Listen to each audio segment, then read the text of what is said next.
Could we all rise, please, for the Lord's Prayer? Our Father, who art in heaven, hallowed be thy name. Thy kingdom come, thy will be done, on earth as it is in heaven. Give us this day our daily bread, and forgive us our trespasses, as we forgive those who trespass against us. And lead us not into temptation, and deliver us from evil. Amen. Let us now salute the flag.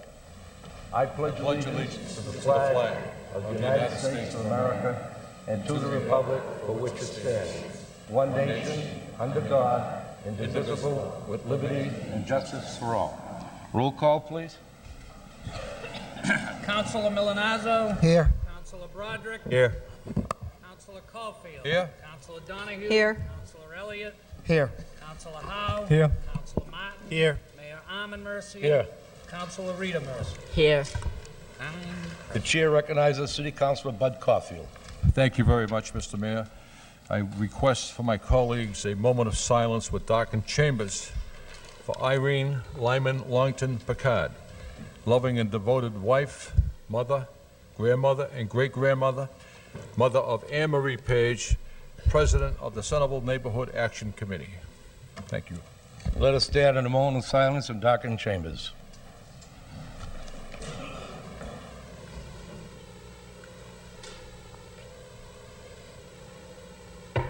May she rest in peace.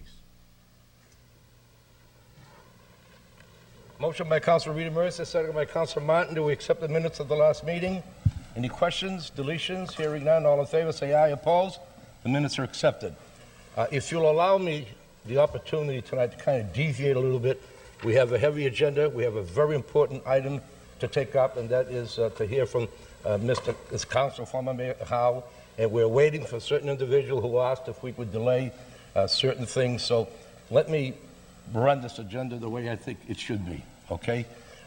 First of all, under the city manager's portion of the agenda, we have an order to dedicate Hildred Street and Aiken Avenue in the city of Lowell, the Thomas C. Brady Memorial in honor of Thomas C. Brady. Whereas the city is desirous of honoring Thomas Brady, now therefore it is ordered by the City Council of the City of Lowell that the intersection of Hildred and Aiken Avenue in the city of Lowell is hereby designated the Thomas C. Brady Memorial in honor of Thomas C. Brady. Second reading by title, if there are no objections, designating the intersection of Hildred Street and Aiken Avenue in the city of Lowell, the Thomas C. Brady Memorial in honor of Thomas C. Brady. Councilor Rita Mercier. Thank you, Mr. Mayor. I received a request from Daniel R. Brady to have a Veteran Square named for his father, Thomas Charles Brady, United States Navy, World War II veteran. His rank was boatswain mate, second class. The site requested is Hildred Street and Aiken Avenue. He served in the United States Navy. He entered in January of 1942 until November of 1946. He served aboard the USS Forest DD-461 and the USS Capillotti APD-136. He received the European Theater Ribbon, the Pacific Theater Ribbon, the American Theater Ribbon, the Victory Medal World War II, and the Good Conduct Ribbon. It is my honor to present this motion on behalf of the Brady family. Any other comments? Roll call. Councilor Milanazzo. Yes. Councilor Broderick. Yes. Councilor Caulfield. Yes. Councilor Donahue. Yes. Councilor Elliott. Yes. Councilor Howe. Yes. Councilor Martin. Yes. Mayor Armin Mercier. Yes. Councilor Rita Mercier. Yes. Order is adopted. Next item is an order designating the intersection of Raven Road and Andover Street in the city of Lowell, the James L. Hurley Memorial in honor of James L. Hurley. Whereas the city is desirous of honoring James L. Hurley, now therefore it is ordered by the City Council in the city of Lowell that the intersection of Raven Road and Andover Street in the city of Lowell is hereby designated the James L. Hurley Memorial in honor of James L. Hurley. Second reading by title, if there are no objections, designating the intersection of Raven Road and Andover Street in the city of Lowell the James L. Hurley Memorial in honor of James L. Hurley. Any questions? Anyone? Councilor Bud Caulfield. Thank you, Mr. Mayor. James Hurley served this country with pride and distinction during the Second World War, during the Korean War. He was employed by the city of Lowell and was a member of many civic organizations throughout the city. His family would be extremely honored to name this square after him. Thank you. All in favor? Roll call, please. Councilor Milanazzo. Yes. Councilor Broderick. Yes. Councilor Caulfield. Yes. Councilor Donahue. Yes. Councilor Elliott. Yes. Councilor Howe. Yes. Councilor Martin. Yes. Mayor Armin Mercia. Yes. Councilor Rita Mercia. Yes. 9 yeas. The next order is designating the intersection of Dowling Drive and Varnum Avenue in the city of Lowell, the George J. Spanad Memorial in honor of George J. Spanad. Whereas the city is desirous of honoring George J. Spanad, now therefore it is ordered by the City Council of the City of Lowell that the intersection of Dowling Drive and Varnum Avenue in the city of Lowell is hereby designated the George J. Spanad Memorial in honor of George J. Spanad. Second reading by title, if there are no objections, designating the intersection of Dowling Drive and Varnum Avenue in the city of Lowell, the George J. Spanad Memorial in honor of George J. Spanad Memorial. Councilor Rodney Elliott. Thank you, Mr. Mayor. It's my honor to bring this motion forward on behalf of Mr. Spanad and his family. Mr. Spanad served in World War II. He served in the Korean War. He's a decorated member of our armed services. He's also a longtime firefighter and fireman for the city of Lowell. And so, again, it's my honor to present this on behalf of the Spanad family. Any other comments? Roll call. Councilor Milonazo. Yes. Councilor Broderick. Yes. Councilor Caulfield. Yes. Councilor Donahue. Yes. Councilor Elliott. Yes. Councilor Howe. Yes. Councilor Martin. Yes. Mayor Armin Mercia. Yes. Councilor Rita Mercia. Yes. 9 yeas. The next vote is authorizing the city manager on behalf of the city of Lowell to accept a gift of $200 from the Greater Lowell Chamber of Commerce, Inc. to be used for the holiday reception at City Hall. Whereas the Greater Lowell Chamber of Commerce, Inc. wishes to donate a gift of $200 to be used for the holiday reception at City Hall, and whereas the City of Lowell desires to accept the gift of $200 to be used for said holiday reception. Now therefore be it voted that the city manager be and I say I authorize in the name of the City of Lowell to accept the $200 to be used for the holiday reception to be held on December 15, 2005 at City Hall pursuant to Massachusetts General Laws, Chapter 44, Section 53A. Second reading by title, if there are no objections, authorizing the city manager on behalf of the City of Lowell to accept a gift of $200 from the Greater Lowell Chamber of Commerce, Inc. to be used for the holiday reception at City Hall. If there are any questions, roll call. Councilor Milonazo. Yes. Councilor Broderick. Yes. Councilor Caulfield. Yes. Councilor Donahue. Yes. Councilor Elliott. Yes. Councilor Howe. Yes. Councilor Martin. Yes. Mayor Armin Mercia. Yes. Councilor Rita Mercia. Yes. The next item is an ordinance amending the Code of Ordinance, City of Lowell, Massachusetts, with respect to Chapter 13 thereof entitled Motor Vehicles and Traffic. Motion by Councilor Broderick, second by Councilor Milonazo, that first reading be waived. All in favor of waiving the first reading, say aye. Opposed? The first reading is waived. Second reading by title, if there are no objections. An ordinance amending the Code of Ordinance, City of Lowell, Massachusetts, with respect to Chapter 13 thereof entitled Motor Vehicles and Traffic. Motion by Councilor Martin, second by Councilor Rita Mercia, just be referred to a public hearing for January 3rd. Any questions? Roll call.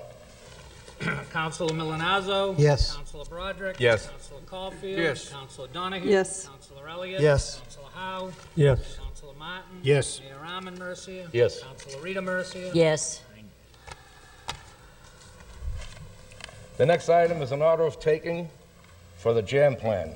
To take by eminent domain certain parcels of land in the city of Lowell for municipal purpose, to wit, the furtherance of the Hamilton Canal development. Motion by Councilor Milonazo, seconded by Councilor Martin, that the first reading be waived. All in favor of waiving the first reading, say aye.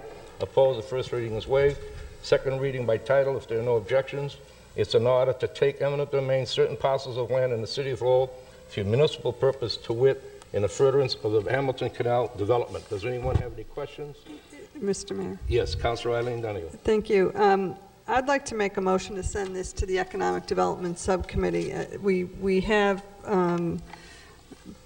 already had extensive discussion about the potential taking of another property and where we stand on that. I know we had 30 days ago, had talked about getting an update on Mr. Lachulis's property, whether or not we were going to do the 21E studies. And so I think, personally, I think it makes sense to try and deal with all of these eminent domain takings together and get an overall picture of where we stand in terms of process and cost. So I do that by way of a motion to refer this to economic development to be taken up with the other issue, the Motion by Councilor Lachulis Adi property. Donahue, second by Councilor Milonazo, that the item be referred to the Subcommittee on Economic Development. Are there any questions? All in favor of referring this to the subcommittee, say aye. Opposed, the matter will then be referred to the subcommittee. The next item is a loan order to borrow an additional Mr. $1 Mayor. million. I'm sorry, Councilor. There was a separate vote on our desk for another taking in the jam plan. Is this the same one from the assistant solicitor about a mistake, or it was something had to be corrected for land court purposes? There's a memo here from Attorney Talty. I assume it's the same. Madam Chair. Anyone want to address that question? There's a separate memo on our desk. It looks like a revision of this taking that was just sent to the subcommittee. A memo from Attorney Talty that says there was some correction required by the land court. I don't have that. We'll just take it up at the I subcommittee. think there was, it might deal with the same one. There was a title problem. Right. With respect to Mr. Saab's property, and apparently the title was never transferred. And so we had amended the vote. And I assume, for some reason, I don't have Right. what was on your desk. Fair enough. It's going to the subcommittee. We'll just deal with it then. It would be the same one. The next item is a loan order to borrow an additional $1,750,000 for the purpose of financing construction and reconstruction of public facilities in the city of Lowell and costs incidental and related thereto.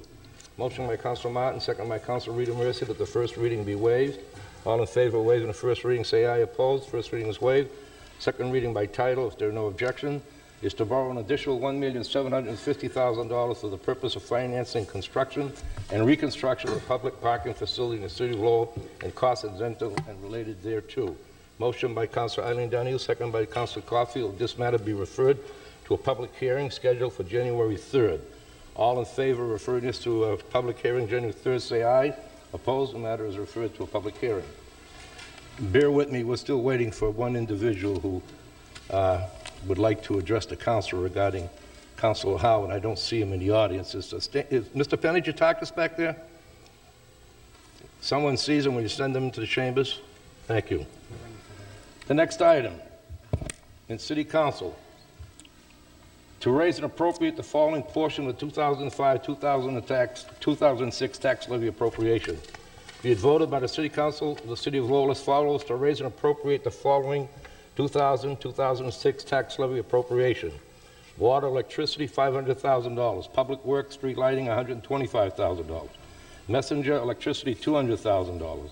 Treasure, workforce reduction, $215,243. Fire leasing vehicles, $27,000. Police leasing vehicles, $81,000.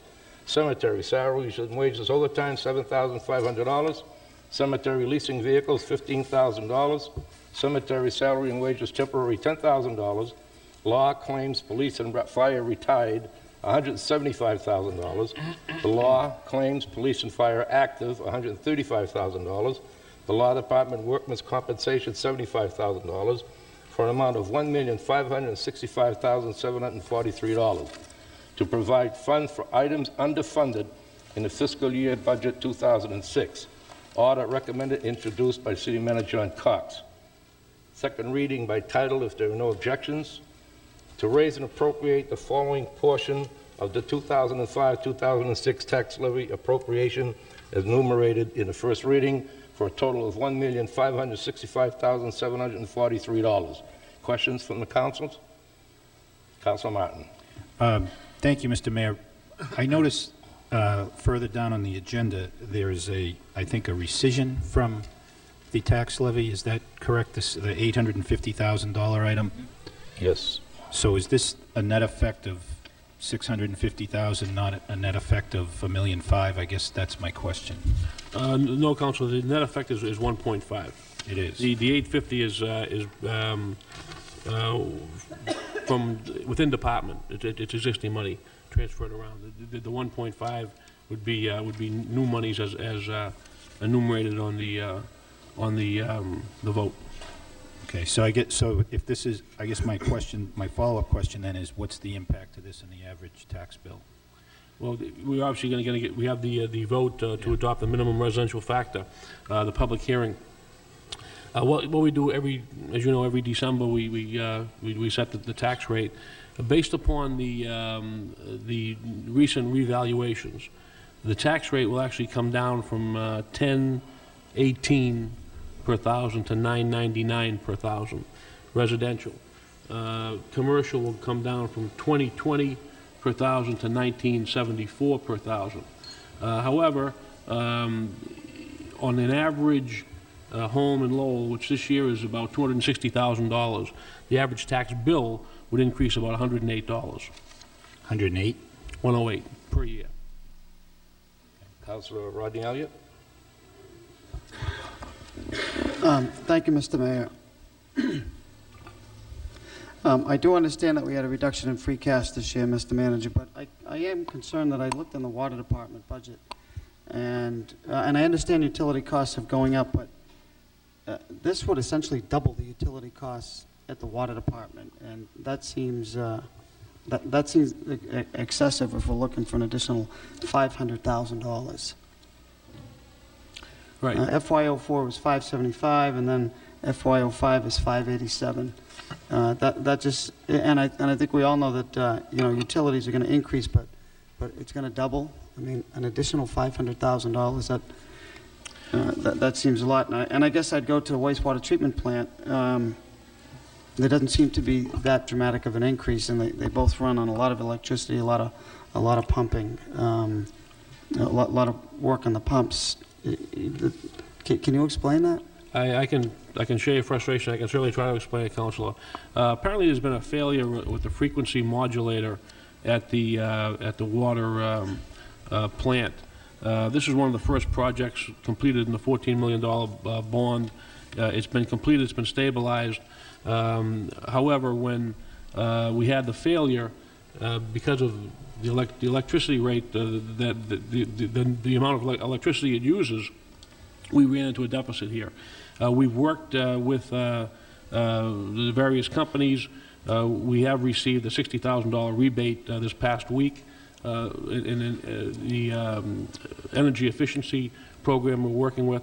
But clearly this is a major piece of equipment that runs on electricity, and if something goes awry, as it did in this case, unfortunately the bill adds up. This obviously will catch us up.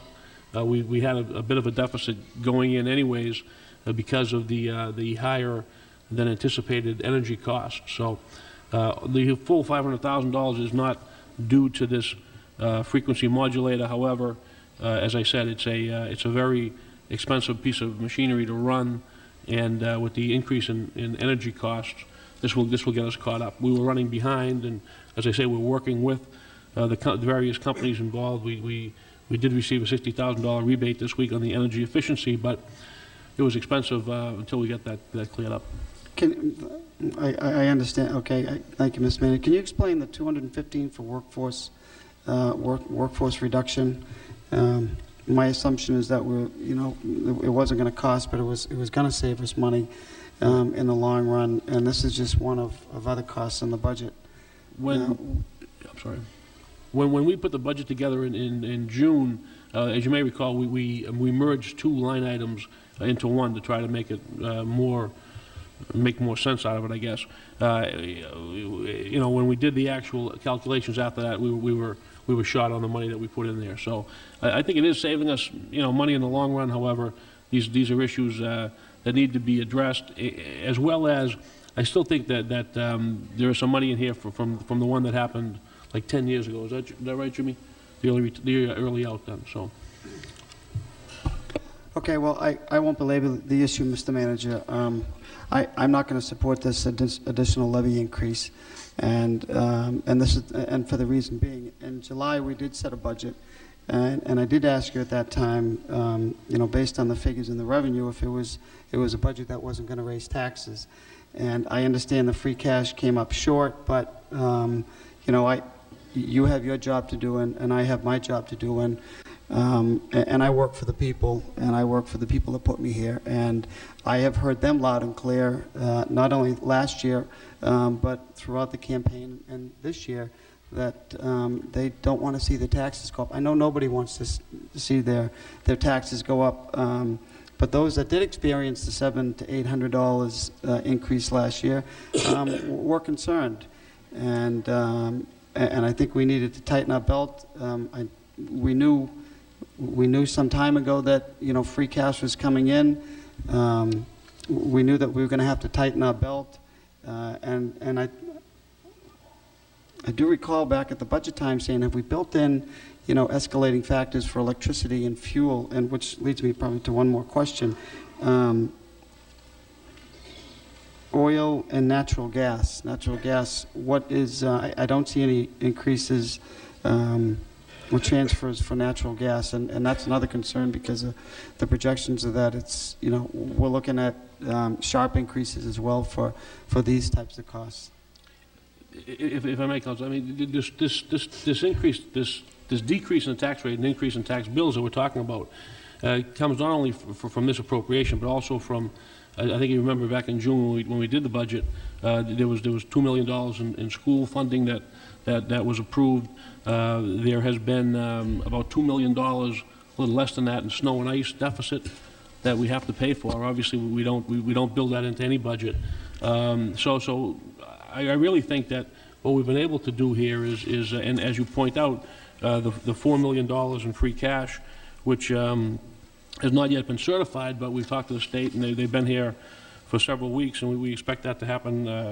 We expect that to happen. Clearly, we have to set this tax rate by December 31st, and I really think if you look at other towns in the area, we read about taxes going up much more than $100 on the average in other places. So we've tried to certainly keep a lid on this. We're dealing with realities.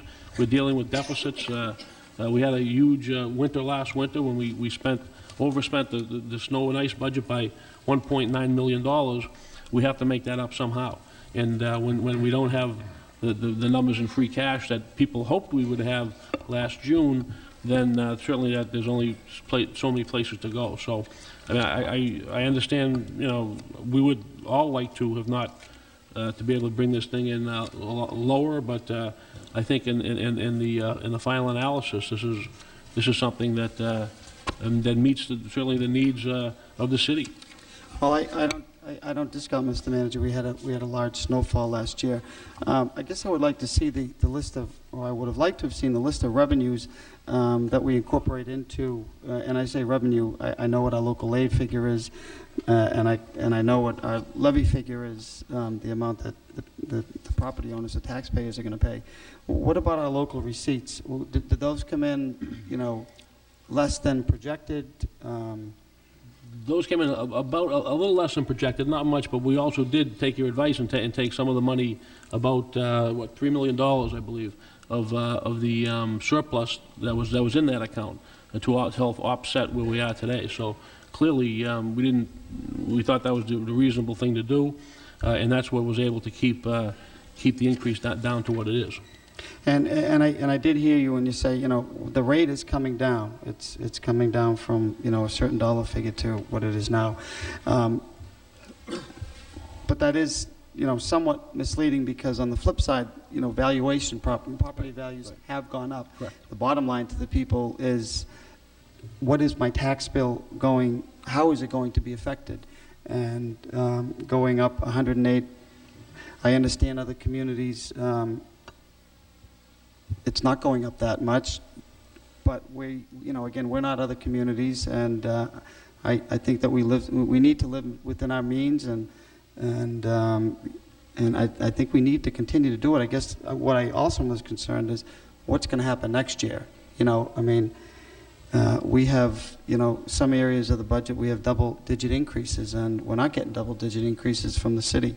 I know we have a public hearing coming up next, but I would like to ask Sue LeMay what our growth factor was and how much money we got from new growth, i.e. the artist loss and additional commercial. I mean, 2 years ago we lost a lot of commercial value, which was one of the reasons why there was a sharp increase. Can you tell me what? The new growth was approximately growth? $1.6 million that was certified. So all of the new condos and all the new development generated an additional 1.6 million. 1.6.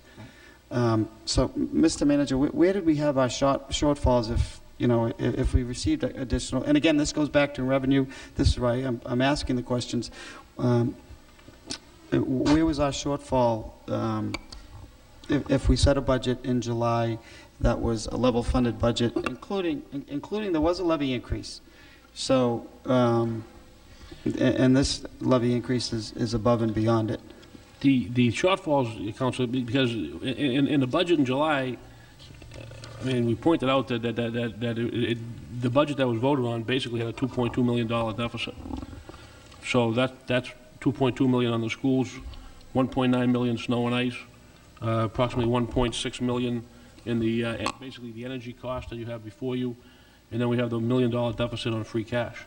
That makes up the basis of the deficit, and we make that up with an increase in the levy and a movement of funds from the surplus and the snow in the water account, which you suggested we do. We surely looked at that, and we thought that was a fair thing to do, and that's what we come up with. Just one other question to you, Mr. Manager, or the CFO, the auditor. We had received a $1.9 million one-time non-recurring local receipt. Where does that factor in? I know it was a reimbursement for the schools, but that still should be applied to the general fund. Is that that was not correct? Basically part of the free cash money. That money we had left over was about $1.3 million, would have been attributed towards this $4 million number of free cash.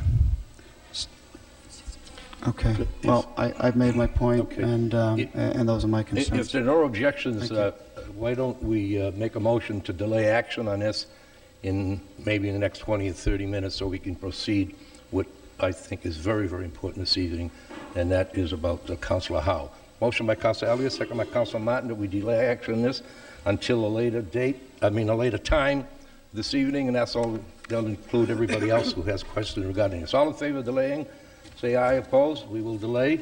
We need to, by law, open the public hearing, but after the public hearing is open, we will also recess that till about 7:30 so we can begin the process of honoring Councilor Howe. The vote is adopting the minimum residual factor for fiscal year 2006. It is voted by the City Council of the City of Lowell as follows: to adopt a minimum residential factor of 885.973% for fiscal year 2006, which will shift the share of the levy to the commercial, industrial, and personal property classes. The public hearing is now open on the part of the proponents. Anyone here to speak in favor? In favor, in favor? Hearing none. Anyone here speaking in opposition? In opposition, opposition? Hearing none. Motion by Councilor Eileen Donoghue, seconded by Councilor Rita Mercia, that we recess this public hearing until about 7:30. All in favor of recessing to 7:30, say aye. Opposed? We will be recessed on this item until 7:30. It is my unique pleasure and honor to proceed with an item that isn't on the agenda, but everyone who's here is very much aware of what they're here for. And therefore, a number of people have registered to speak, and I would like at this time to have whoever wants to speak on behalf of the legacy of former Mayor and City Councilor Dick Howe, please come to the podium, identify yourself, and you'll be allowed the opportunity to speak. Mr. Senator, Mr. Representative, welcome. Mr. Mayor, Stephen C. Panagiotakis, 191 Sanders Ave. Kevin J. Murphy, 63 Newberry Street. Mr. Mayor, through you to the council, it's not often that we get the opportunity to come down and speak before the council, but tonight is a very historic night in the city of Lowell when we're honoring someone who spent over 40 years advocating for, fighting for, campaigning for, and serving the citizens of this city as a city councilor. 42 years of anything is a long time, but 42 years, as all of us who have been involved in local politics know, 42 years of local politics is certainly quite an achievement. As a kid growing up in Lowell in the 60s and 70s, you know, you're not really in tune to the local political happenings, but one thing that filtered through all of my busy adolescence was the name Dick Howe. That was one name that you knew about local government, and you knew him as a tough fighter for the issues he cared for. And it's funny, people think that this city council can get crazy at times. They should have seen it in the 60s and 70s. I mean, this was the Wild West, and this man here was Wyatt Earp. When you saw the picture recently in the Lowell Sun of Dick bearing down on that catcher from his Providence College days, I could only think of Pete Rose coming down when he hit Ray Fosse. I'm lucky the catcher got out of your way that time. I could see, though, the same determination on your face that you've had many times when I was on the school committee and you were standing up there at the mayor's seat fighting for an issue that you cared about. Dick, I just want to say on behalf of certainly my family and the people I represent, we want to thank you for your many years of service here to the city of Lowell. When you leave this building tonight, you'll be taking with you a lot of experience and a lot of history, but you'll be taking with you the knowledge that this city has been far better off for the last 42 years with you serving it than it ever would have been without you serving it.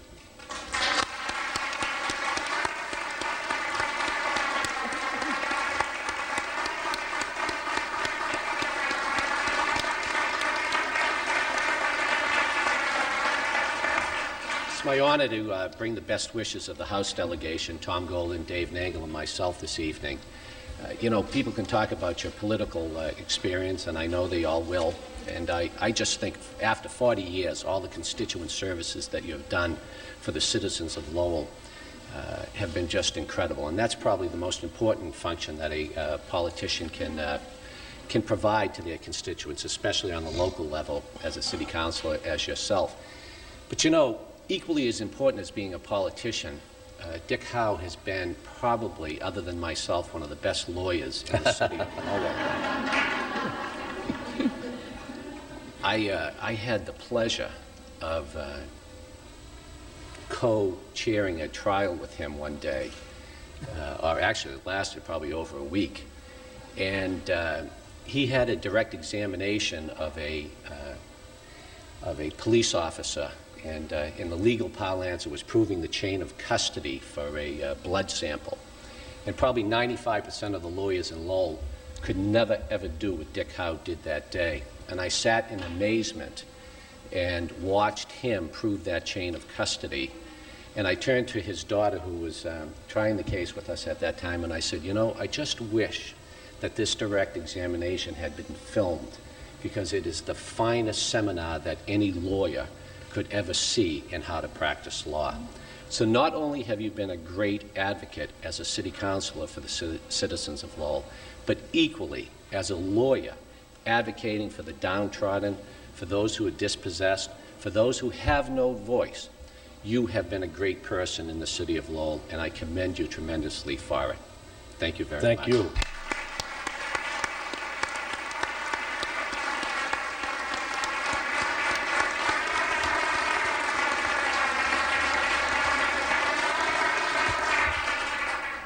Dick, I just wanted to bring back one memory before we read this resolution to you that about you being a tough fighter. I think it was your first term as mayor. Back in there, I think there was a mayor's bill. The mayor had to okay municipal pay raises. Mayor, aren't you happy that you don't have to do those things these days?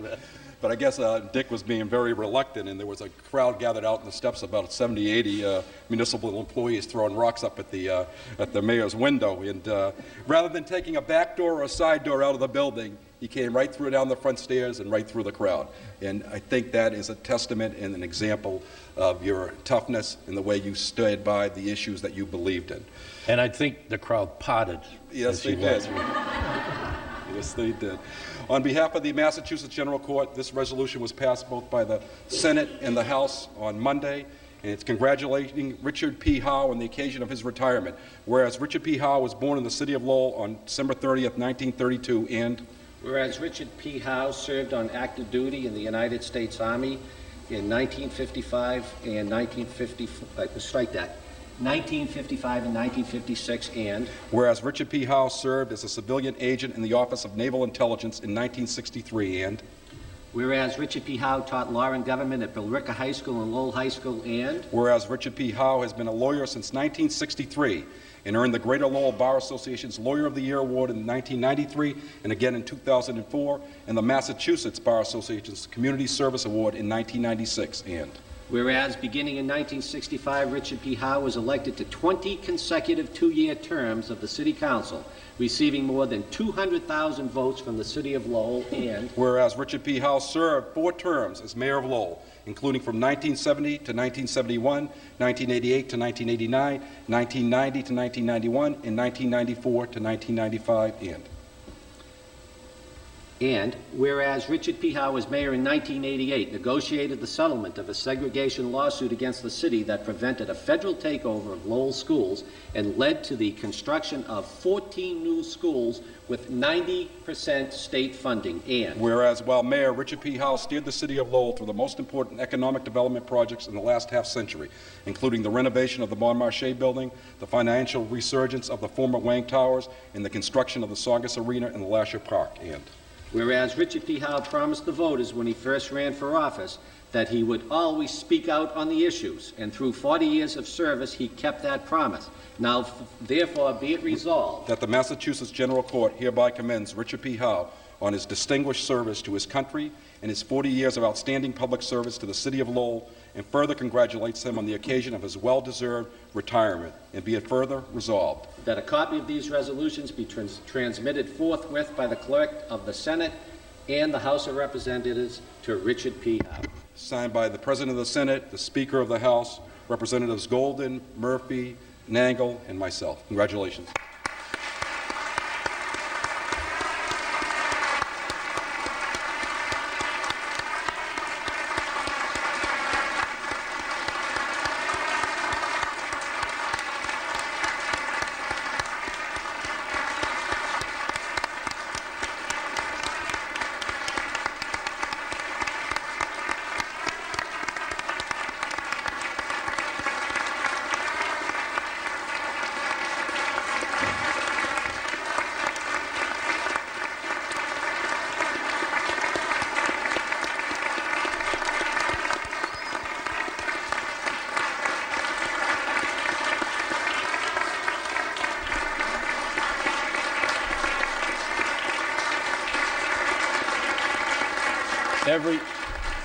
Everybody be seated, please, because we are absolutely not finished. Mr. Mayor, through you, if we could ask Ed Sullivan, the Clerk of Courts, to come up to make a brief remarks. Ed is the only one, yes, Your Honor, that I think has served longer continually than Dick Howe. This is his 47th year as clerk and 55 years consecutively if you add his city council in Cambridge tenure onto that. Before we recognize Mr. Sullivan, I have an announcement that might trigger Martha to call home and to a taping of this.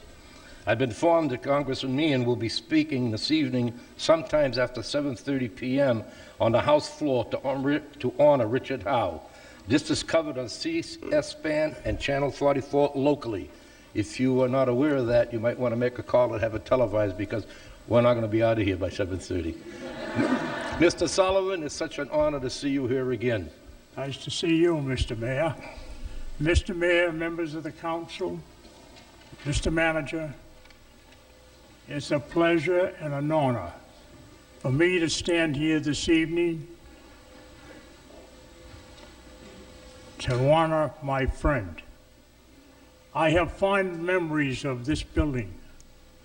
In 1952, as a young Cambridge City Councilor, I came to the city of Lowell for my first trip. Walked into City Hall, looked at the board, and the name that I recognized, Martin O'Sullivan. I said, this is the first one I shall talk to. I went down to his office. The young lady asked who I was, gave her my name. Out comes Martin O'Sullivan from the back office, a big strapping Irishman with a head of gray hair and a nice suit, and looked to me like a movie actor. And that was my first trip to Lowell. Martin O'Sullivan was our guest of honor this evening, grandfather. And tonight I'm sure that all the Howes and many others are the descendants of Martin O'Sullivan are proud. And I'm sure that he's looking down here this evening and probably having a laugh that I stand here honoring his grandson. That friendship has lasted for all those years, and Richard, I hope it lasts forever. Thank you. Thank you very much.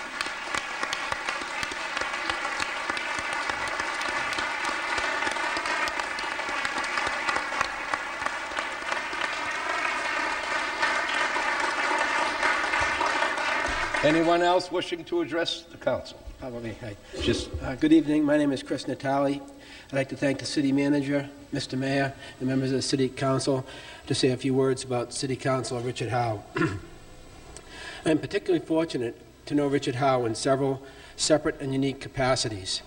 I know Richard Howe as a city councilor, as an attorney, as my dear friend Martha Howe's father, and I know him as a family man and as my friend. In each of these roles, I have greatest admiration and respect for Richard Howe. As a city councilor, I know a man who has strong, in fact, unbendable ethical values, a man who takes his job very seriously and always votes for what he believes is best for the city of Lowell. Richard Howe's 4-decade tenure as a city councilor is a testimony for his love of the city of Lowell. When I first visited Lowell in the mid-1970s, when the city was in serious plight, and compare that memory to the city that it is today, it is quite frankly unbelievable and astonishing. I don't think there is a city in the country that has revitalized itself to the levels the city of Lowell has. This revitalization didn't happen by accident. It happened with steady commitment, vision, lots of hard work by community leaders and strong local government. When I think of the short list of men at the top, I think of Richard Howe. Councilor Howe, I'd like to thank you very much for all your hard work and commitment. Thank you.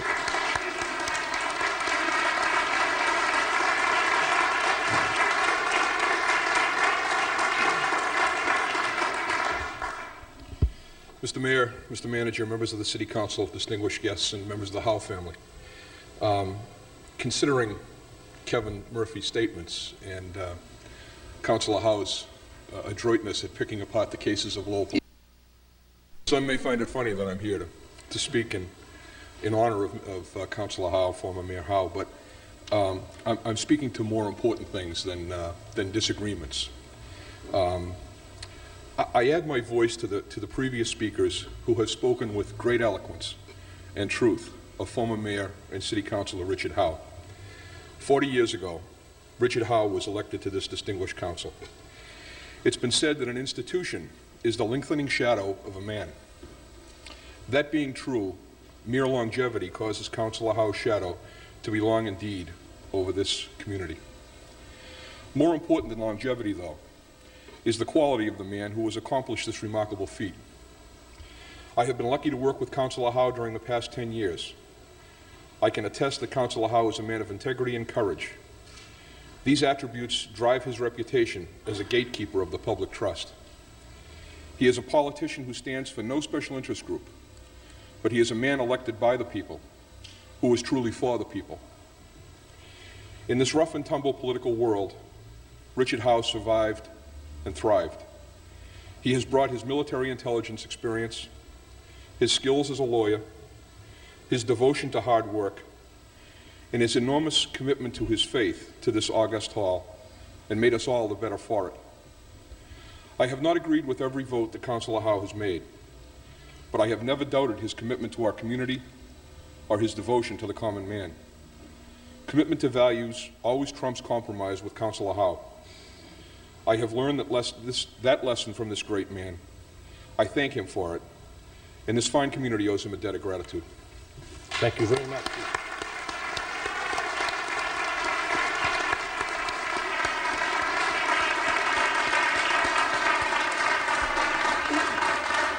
Anyone else?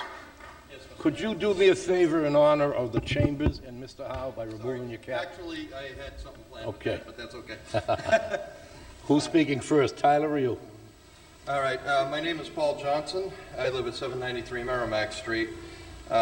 In this particular instance, we're here to present Mr. Howe with a plaque in recognition of his longtime commitment to the acre and the residents of Lowell from the Coalition for a Better Acre. However, the part with my hat being on was, when we were just talking 42 years, Mr. Howe took office when I was 3 years old. And when I got old enough to vote, my father made sure I voted for Mr. Howe. And even though I'm not often here, I do keep an eye on what's going on. And the whole point of leaving my hat on was I was going to say I don't take it off for many people, but I take it off for Mr. Howe. Sorry, I stole your line. Anyways, Mr. Howe, my name is Tyler Jones, and before I became president of CBA, I was president of Julian D. Still Tenant Council years ago, the early 90s.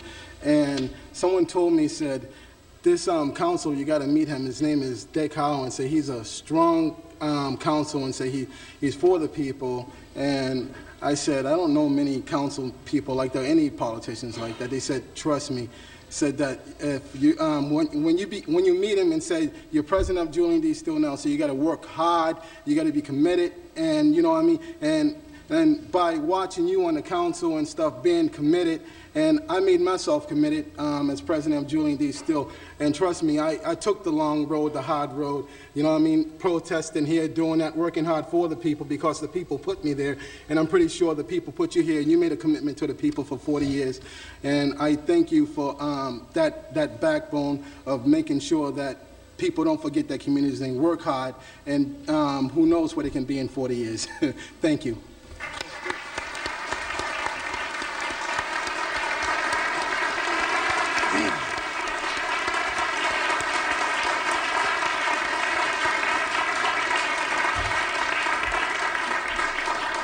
Anyone else? One of the best sign holders you ever had. Oh, I know. I was just looking at you, Armand, and thinking in 1965, what was it, 65, we were standing in the front of the old Lincoln School, and it was so cold. And what brought that to mind was that the first 20 years, Dick, were so much more fun than the second 20 years. They just were more fun politically. Everything was more fun 40 years ago. It was, everybody got involved, it was just fun. So I want to thank you for that because you have kept us involved. And my children vote all the time. And I don't think everybody's children votes, but mine do.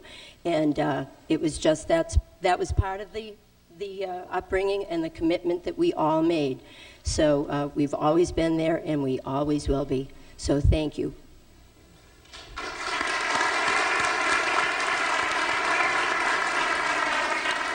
Harold Collins, 94 Montgomery Avenue. And we're all here to let you know that as a brother and a friend and an advocate for the city of Lowell, you've been our role model, and we are here to acknowledge your contributions.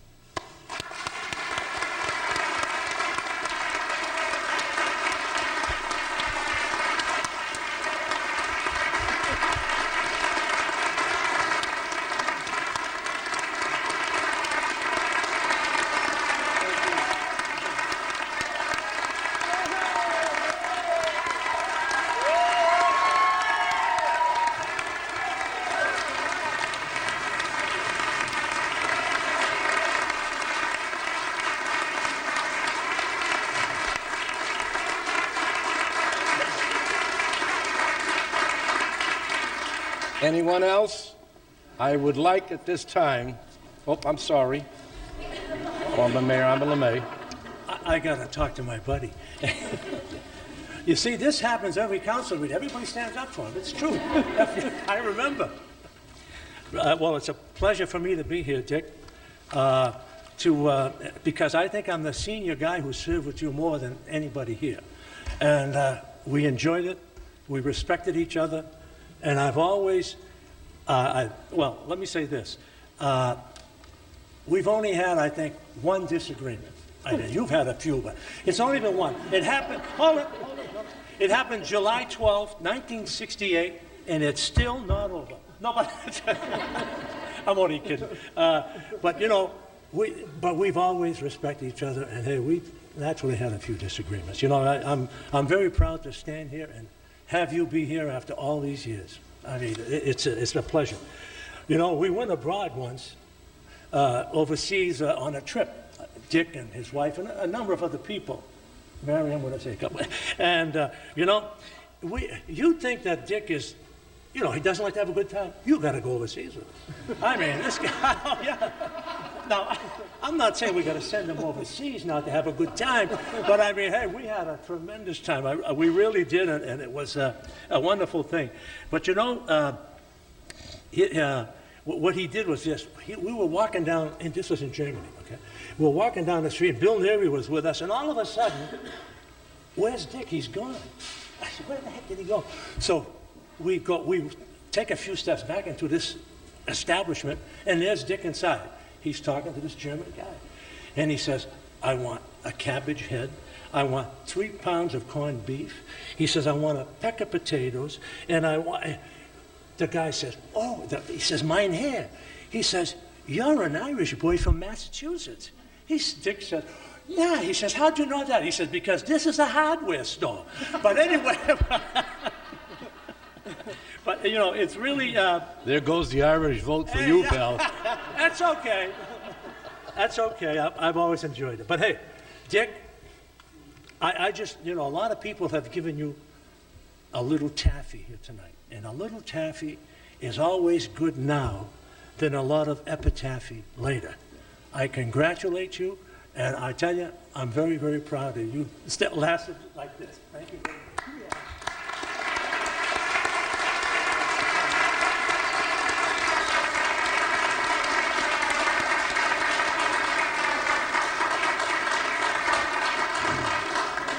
Yes, sir. Yeah, Danny Tenzar, 69 Baltimore Ave. Former counselor. Former counselor. I learned of Mr. Howe through, like Stevie, growing up in the Highlands. He always knew Mr. Howe was a force. He took care of the city. He was a leader. I went to school with his daughter Martha. And one of the things you learn as you're growing up, and you see certain role models, people that are willing to step forward and make tough decisions. I read in the paper, and I chuckled, that you lose friends as a result of making tough decisions. It's true. It is. I mean, Danny, look around. There were no lost friends. But one of the things that Mr. Howe has never been afraid of is to debate an issue, is to, as he described it, is to inquire. We have a duty, he always used to say, and I'd always hear it, we have a duty as city councilors to inquire, to question things. It's not about always getting along. And when I came to the council, that's what I thought it was. He thought I was nuts. I was like, yeah, we're supposed to get along. He said, that's not how it works. It's just not how it works. And in order for this city, one of the things that I learned in my very, very short time, I only spent 1/10 of the time Mr. Howe did on this council. It is outrageous that he spent 40 years here. And he still has his sanity. I mean, it is absolutely, seriously amazing. But one of the things that he taught me is that in order for this to go forward, in order for our city, our great city, to go forward, we need controversy. Look at LeLacheur Park. Look at Tsongas Arena. It was one of the most divisive issues in our city. But our leadership, thankfully, it won out. Mr. Howe's leadership. And we've got a ballpark and an arena we're proud of. I was talking to Mr. Howe on the way up, and he was describing it as kind of like, that's one of the decisions that put Lowell on the map. It turned the image of Lowell around. And you don't get that without leadership like Mr. Howe. You don't get that from people that aren't willing to take a stand. You don't get it. I'd like to thank Mr. Howe for, 40 years of service. It's just incredible. I'd like to thank him for some of the lessons I learned the hard way on the council. Once again, I thought we were supposed to get along. But you need disagreements to bring out whether or not there is truth, whether or not the facts that support your opinions meet muster. It's important to bring out the other side of a controversy, and Mr. Howe has always done that. I'd like to thank you, Mr. Howe, for your leadership, your stewardship, and always your ability to inquire and question. And I take that.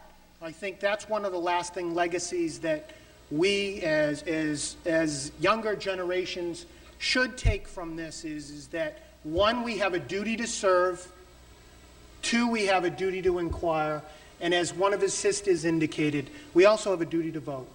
Mr. Howe, I thank you very much, and I appreciate everything.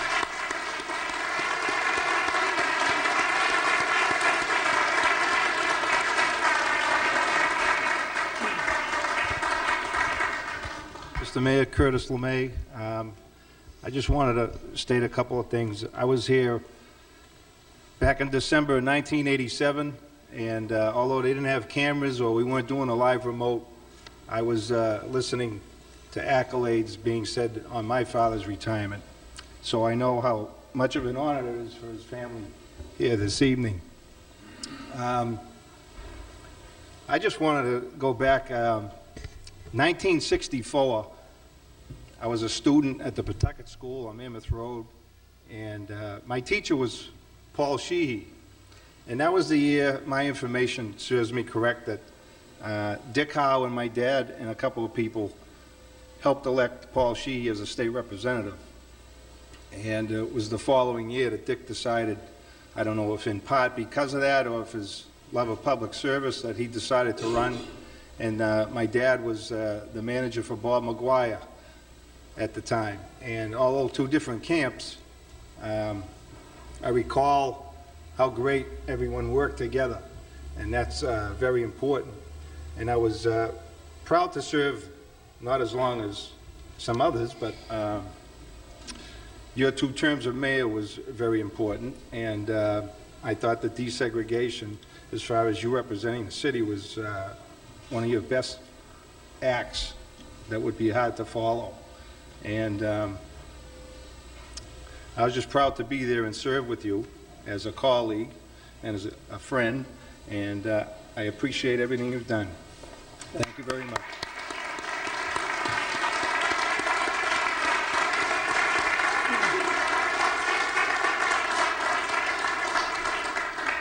Anyone else? It is my pleasure, my honor, to invite former Mayor Councilor Howe to the podium to deliver his farewell speech. I would like for you to do it from this spot.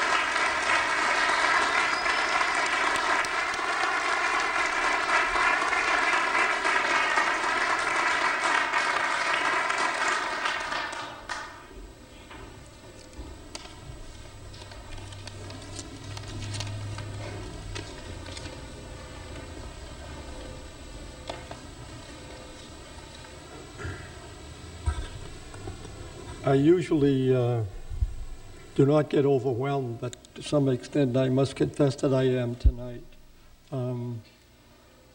I'm pleased and honored to have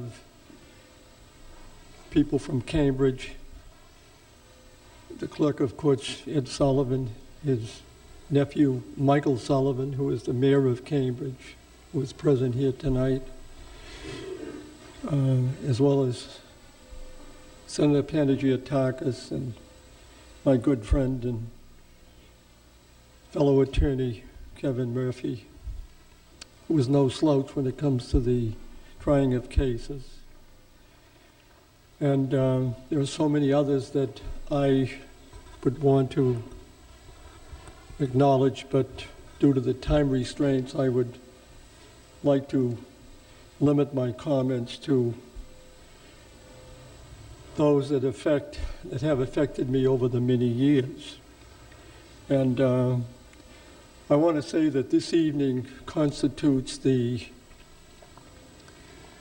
final meeting and appearance in this historic chamber. I've always had a great deal of admiration for government when I enter this chamber. And facing this podium every night we appear here is John Lowell, who was the instrument and the person who the city is named after. But in view of the fact that this is my final evening, I want to make a few comments for the record. First, I would like to acknowledge and thank my immediate family. And number one on the list is my wife, Mary.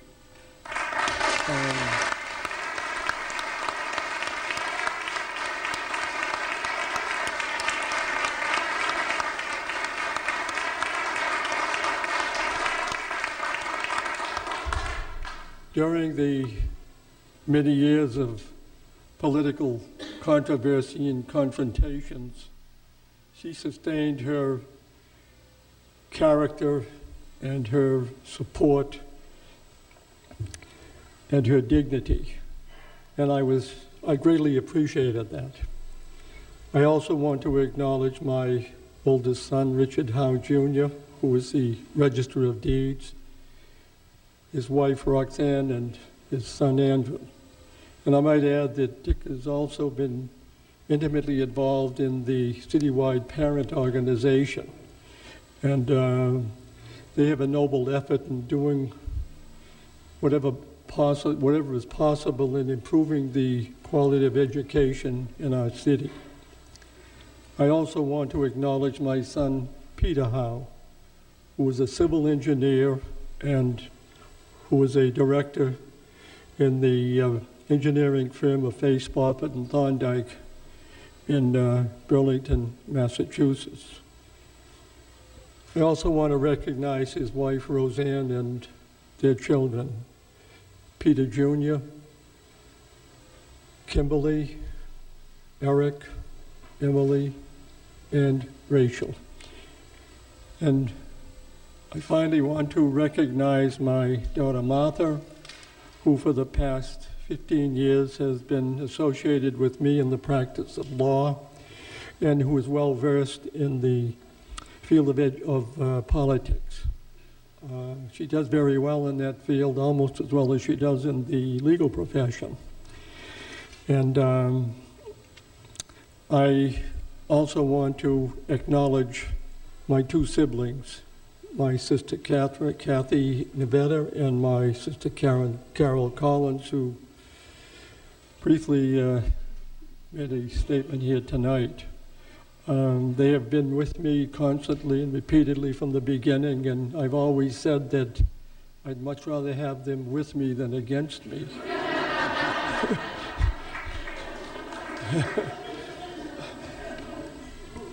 I would also like to say a few words relative to my relationship with the news media, and specifically those individuals who covered the City Council over the past 4 decades. And I can honestly say that the many controversies we've had, and I don't ever recall uttering a cross word as it relates to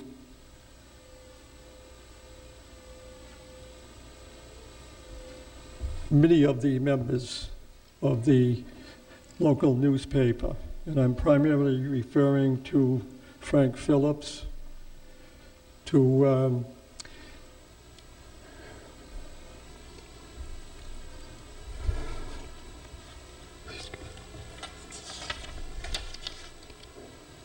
Brian Mooney, Glenn Johnson, Rob Gavin, Terry Williams, and last but not least, Chris Scott, who has covered City Hall politics for the past decade. And we came close to having a bit of controversy, but I think we avoided that. And I especially want to thank him for the effort and the time he put into preparing and completing this past weekend's publication. Finally, I want to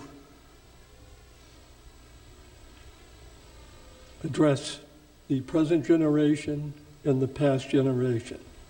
And I want to extend to them a sincere thank you for their support, their encouragement, and their commitment, not only to me, but to the cause of improving the quality of life for everyone in this city.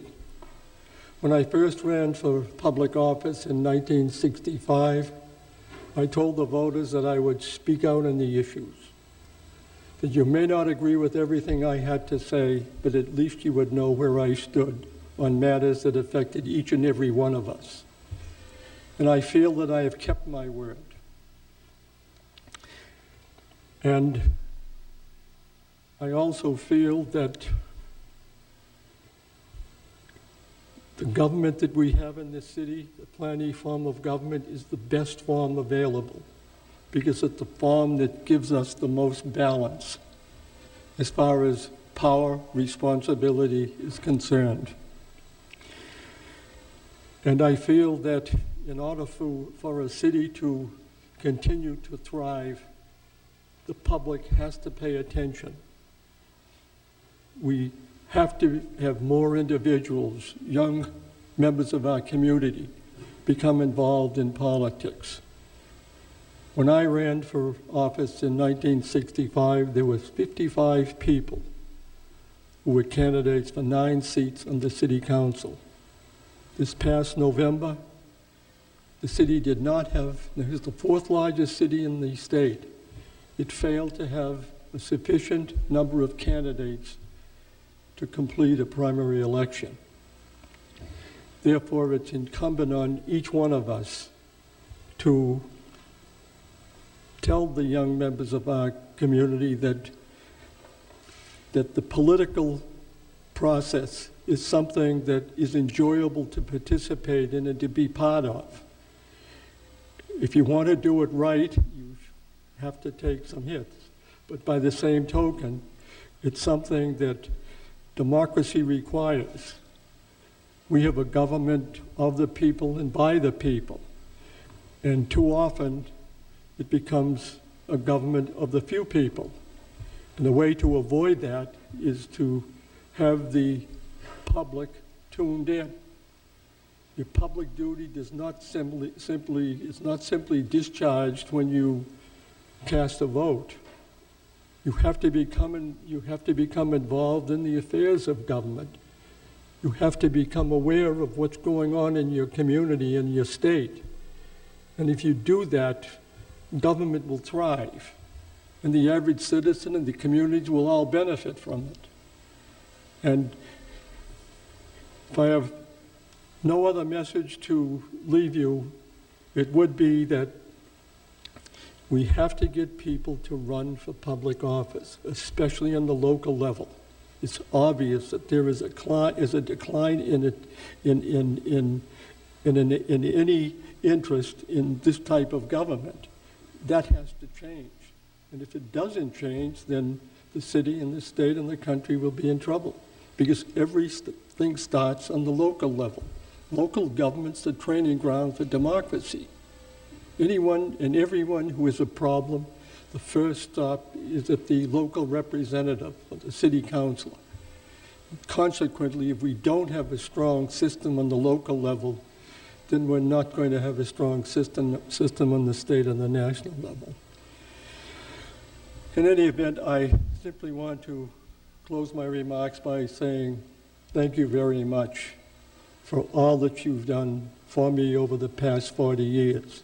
You've supported me, you've encouraged me, and you've made a commitment in assisting me. And I think when asked the question, what did I ever do for the cause of improving the quality of life in our city and our state, I can say because of your support and because of your commitment to good government, We were a team and we did make a difference. And that's what government's all about. And I appreciate your cooperation, your appearance here tonight. Thank you very much.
I know that there's a tremendous bash awaiting you on Fairmont Street someplace, but if you would allow your colleagues who may want to say a few words about you, we would get you out of here soon enough. Councilor Bud Caulfield. Thank you very much, Mr. Mayor. Councilor Howe, Mayor Howe, often said that public service was a very noble and admirable profession. In this elected body this evening, with everyone in attendance and the viewing audience at home witnessed, a thank you to a man who has served his city for 40 years, never quivering and never going to the left or the right. He always kept a steady course. And I must say that Councilor Howe, Mayor Howe, never ever was questioned with his integrity. Always an immense person who valued his integrity and dedication extremely well. Mayor Howe, Councilor Howe, good luck to you and good health. Thank you. Councilor Donahue? Thank you, Mr. Mayor. I too would like to congratulate Councilor Howe on 40 years of service, which is extraordinary, and his family, who have always been there, I'm sure for Councilor Howe, but for the city as well. There would be one question I have, and that is, I'm wondering if Councilor Howe will publish a book after this, one chapter has to be on Howisms. Where would we be without the no-brainer phrase? It comes to mind oftentimes, and many others. So again, congratulations and best of luck. I won't say retirement because I don't think, knowing Councilor Howe, that that's in the cards, but again, thank you. Councilor Elliott?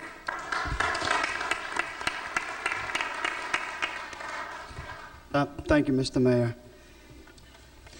It really is an emotional evening for, certainly for you, Councilor Howe, your family, your supporters, and the Lowellians watching and the Lowellians in the audience. I can tell you I'm not sure how you did this for 42 years, having been here for 8. And with all due respect to you, Councilor Howe, I have no idea how your wife and your family did it for 42 years. My question to you is, what will you and Mary do on Tuesday nights now that this is your last meeting? Not going to watch television, I'll tell you that. And what will Mary do with all of the tapes? Councilor Howe, I'd like to wish you and your family all the best as you move on to another chapter in life. I've been sitting next to you for 10 years, and I've seen you've been a steward on so many issues, long before I sat here. And for 8 years that I've sat here, I feel that I have been fortunate to sit next to you and to get your guidance and direction and advice, particularly as a freshman city councilor. Many a night I wasn't sure whether I would have to hold you back at some point in some discussions, but whether it was a political or parliamentary procedure, or just about Lowell's past. I believe it's made a positive impact on me as a counselor, and as a person, and as a citizen of the city. You leave a long legacy of public service, Councilor Howe, and we certainly never agreed on everything. A lot of things, maybe most things, but not all. I don't think you'd have it that way. And you have to break a few eggs to make an omelet, as they say, and I certainly was a recipient of a few eggs that you broke over my head. But I want to thank you for your contributions, certainly for the last 4 decades and in the last 8 years. It's going to be something new to me. I don't know who I'll be sitting next to. After 8 years, I've never sat next to anybody else. But one thing, we will miss you on Tuesday nights. And as my 8-year-old daughter says, and I think this was a compliment, well, I know it was a compliment to you, Tuesday nights are going to be boring without Councilor Howe at the meetings. So I just want to wish you well. Thank you. Councilor Martin?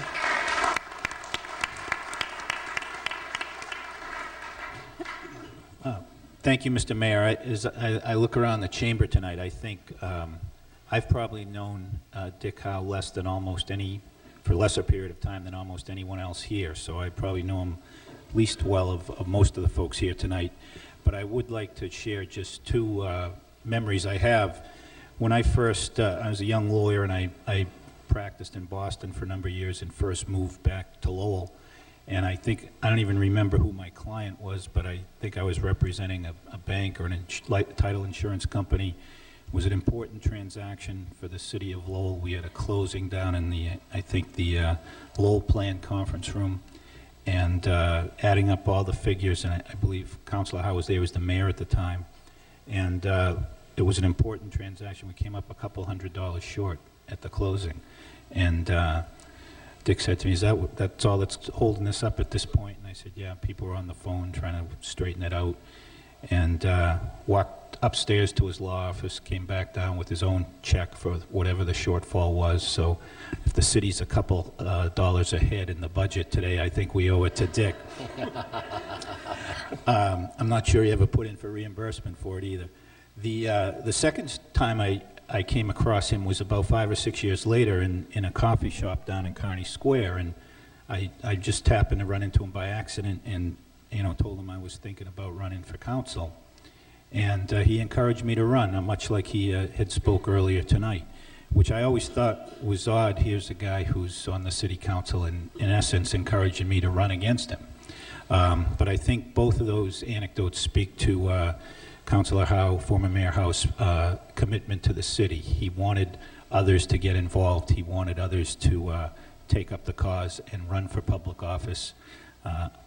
He may regret this day having that conversation with me, but it was certainly well appreciated at the time and is heartfelt to this day.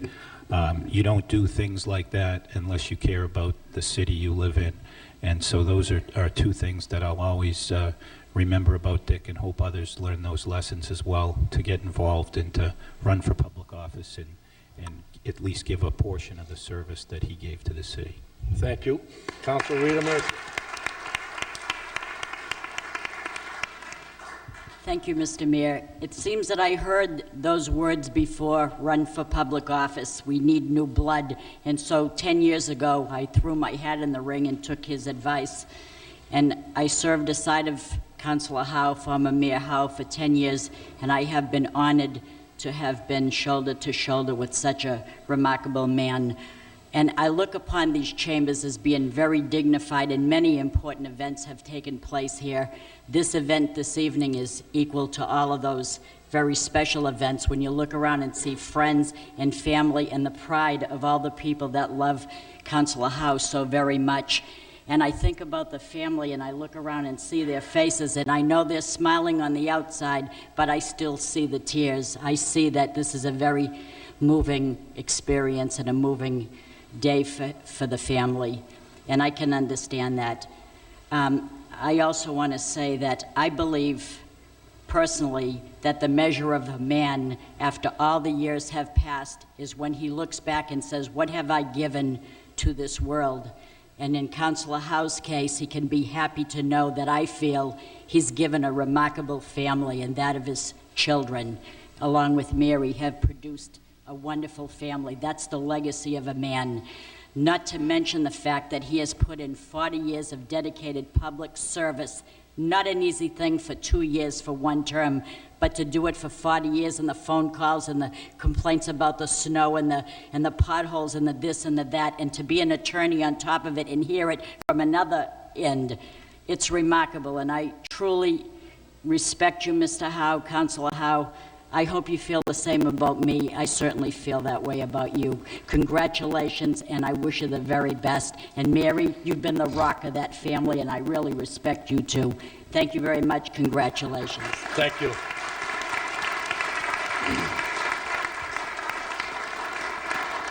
Councilor Milonazo. Thank you, Mayor Mercier. Councilor Howe, congratulations on this well-deserved retirement.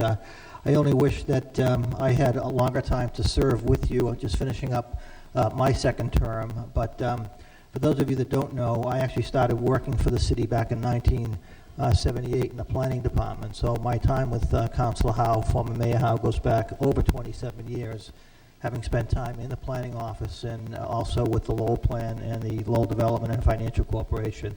And I have to tell you, especially when Councilor Howe was mayor, he would attend every Lowell Plan meeting and LDFC meeting, because he really went the extra step for the residents of this community. And we enjoyed Councilor Howe being mayor because he seemed to become a friendlier councilor, I guess is a way to put it, as mayor, when we had to bring some things to the council when I was over at the Planning and Development Office. But I think his tenure, 40 years on this esteemed board, really is second to none. And I just want to wish Councilor Howe and his family all the best, and thank him for teaching me over the 27 years that we've been friends, that it's important to get involved and to stay involved. So, Councilor Howe, thank you.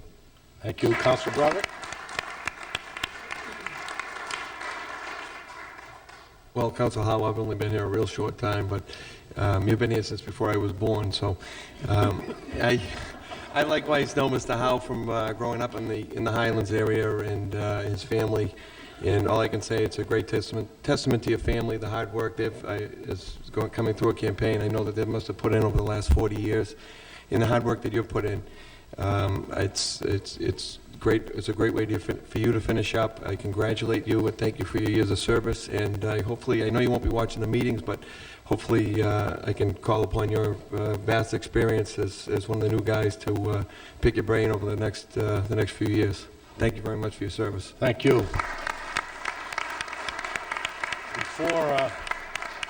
Before I say something, and I do have something to say, I'd like to recognize City Manager John Cox. Thank you very much, Mr. Mayor.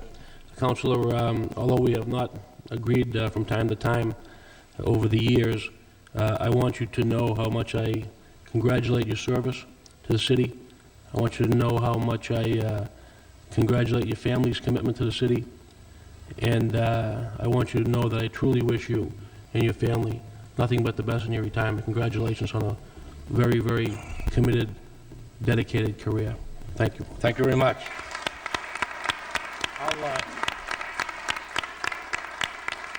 Martha has given me eyes over there, so I will be brief, but on Thursday in Northwest Weekly, you'll see some of my comments about Dick Howe in the newspaper. I want to thank everybody, by the way, for attending my last meeting as mayor tonight. I really appreciate this. I absolutely couldn't have a better time to retire as mayor than tonight. I've known Dick Howe for 60 years. We met on the ball field. He was playing first base at St. Margaret's, and I was catching for St. Joseph's. And our first altercation is when I hit him going into first base, and everybody had to separate us. We have a history, Dick Howe and I. When my sister graduated from St. Joseph, Dick was looking for a secretary. He hired her. He was my father's lawyer, my brother's lawyer. When I was at the Housing Authority and we ran into any kind of a problem at the Housing Authority, Dick Howe, as mayor, was there to assist the Housing Authority and the people we served on a number of occasions. He was always calling to make sure that everything was okay and what could he do to help. I remember distinctly going to New Orleans with Councilor Howe and his wife and a bunch of us from the Preservation Commission. And the story I'm going to tell you is an indication of the reverence and the respect that people in this business had for Dick Howe. It was a Saturday night. Dick and Mary and I went out to eat. They were heading home early. It was early in my eyes. And I was meeting the rest of the troops someplace else. Paul Sheehy was there and a whole bunch of us. And everybody said, no matter what happens tonight, we all have to go to Mass tomorrow because Dick Howe is going to be there and he's going to count heads. And I'm going to tell you something. We walked into that church and every single delegation that was with us was in church, not for God, but for Dick Howe.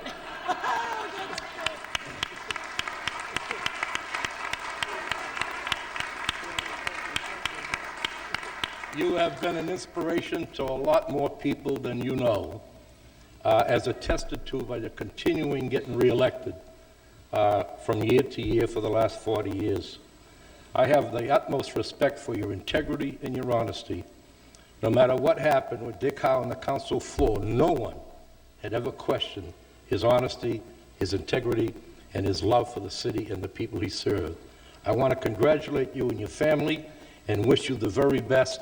And if there's anything that we can do in the future for you, please let us know. There isn't a member of this council and prior council that doesn't have the same respect for you as was shown here tonight. Congratulations and good luck.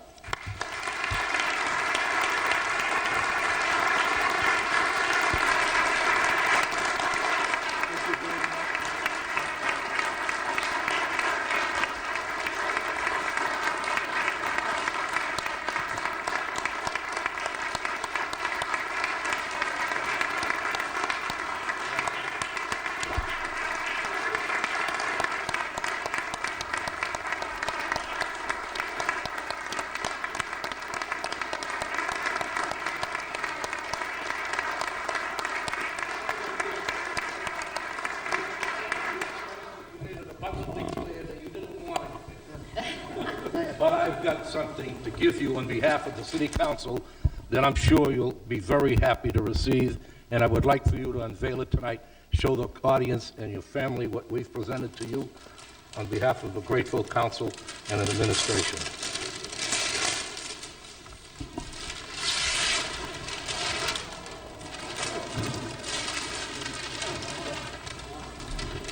That's a picture I truly enjoyed.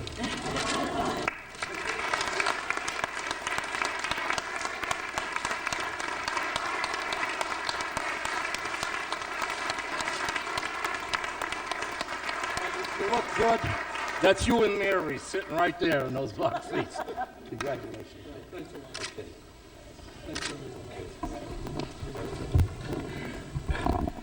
Let me say that I truly appreciate the comments of my colleagues on the city council, the city manager, the mayor, and those who have attended this gathering here tonight. It's been a great honor and something that I'll never forget, and I'm sure my family feel the same as I do. Thank you very much.